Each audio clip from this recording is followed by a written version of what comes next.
morning everyone, this is Robert at English 360 and today's lesson is about present perfect.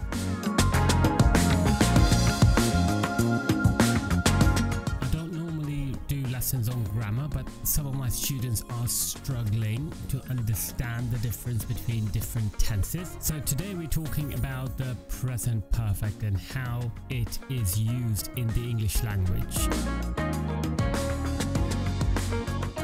Many of my students are Italian, but others are of different nationalities, and they all seem to struggle with this present perfect thing. So just straight off the bat, I want to say that this is a tense which talks about past actions which are somehow relevant in the present, because if they were not relevant in the present, then we would be using the past tense. So a good example is if you say you went to the cinema and you watched a film called, I don't know, Titanic, okay? So you would say to your friend, I watched Titanic last night. You would use the past tense, I watched, because this particular action has no importance or no bearing in the present.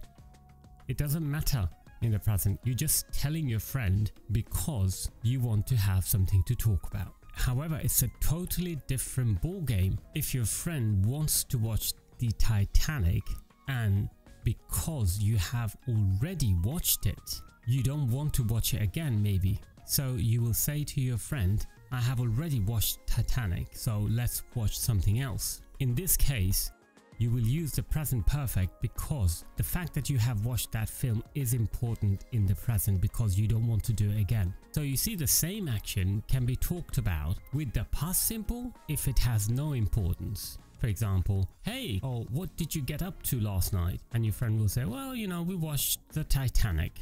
Past tense, no importance, just conversation. In a second situation, you would be saying, hey, shall we watch the Titanic tonight? And your friend will say, no, I've already watched it. So the same action can be talked about with two different tenses depending on the context. So just to recap, present perfect talks about actions which are in the past, but have some kind of importance in the present, while past simple talks about past actions which are finished. One important thing to remember with present perfect that it is a present tense. It is called the present perfect because it combines past and present. For example, the past action, I watched the Titanic, and the present action, I don't want to watch it anymore. You put them together and it becomes I have already watched it. I have already watched the Titanic. One more important thing to remember in present perfect is that we don't mention the time because we're not interested in when this action happened, but in the action itself. For example, in many languages they have a similar pattern with the time, while in English we don't. So you would say something like, I have already watched the Titanic, but you wouldn't say, I have already watched the Titanic last night. At least normally you wouldn't say that because you're not interested in when it happened, but you're interested in the action itself. For instance, in a job interview, people say, I have done this course, I have worked for that company. They don't say when, but they say what. So in terms of how present perfect is made, you need the subject, of course. You need the auxiliary verb have or has. So have is for the first person, I, you, we, they. Or has for the third person singular, he, she, it.